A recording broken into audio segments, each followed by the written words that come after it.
Mr. Keyes, on the Channel 7 debate last Thursday night, you said, and I'm quoting you, where procreation is in principle impossible, marriage is irrelevant. You went on to say it was irrelevant and not needed.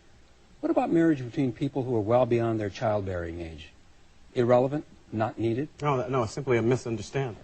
The word in principle means relating to the definition of, not relating to particular circumstances. So if an apple has a worm in it, the worm is not part of the definition of the apple.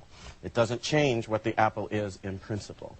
So the fact... It retains its appleness. If it retains... it retains... To act as if concepts are laughable means that you want to be irrational.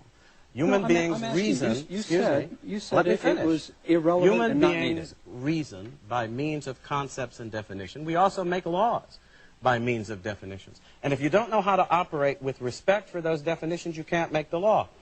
An individual who is impotent or another who is infertile does not change the definition of marriage in principle.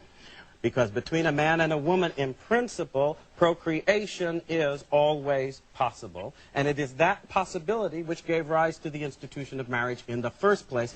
As a matter of law, as a matter of law possible and government. In principle. But when it is impossible, as between two males or two females, you're talking about something that's not just incidentally impossible, it's impossible in principle.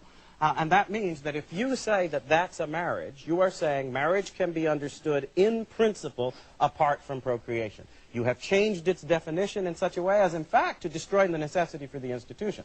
Since the only reason it has existed in human societies and civilizations was to regulate, from a social point of view, the obligations and responsibilities attendant upon procreation.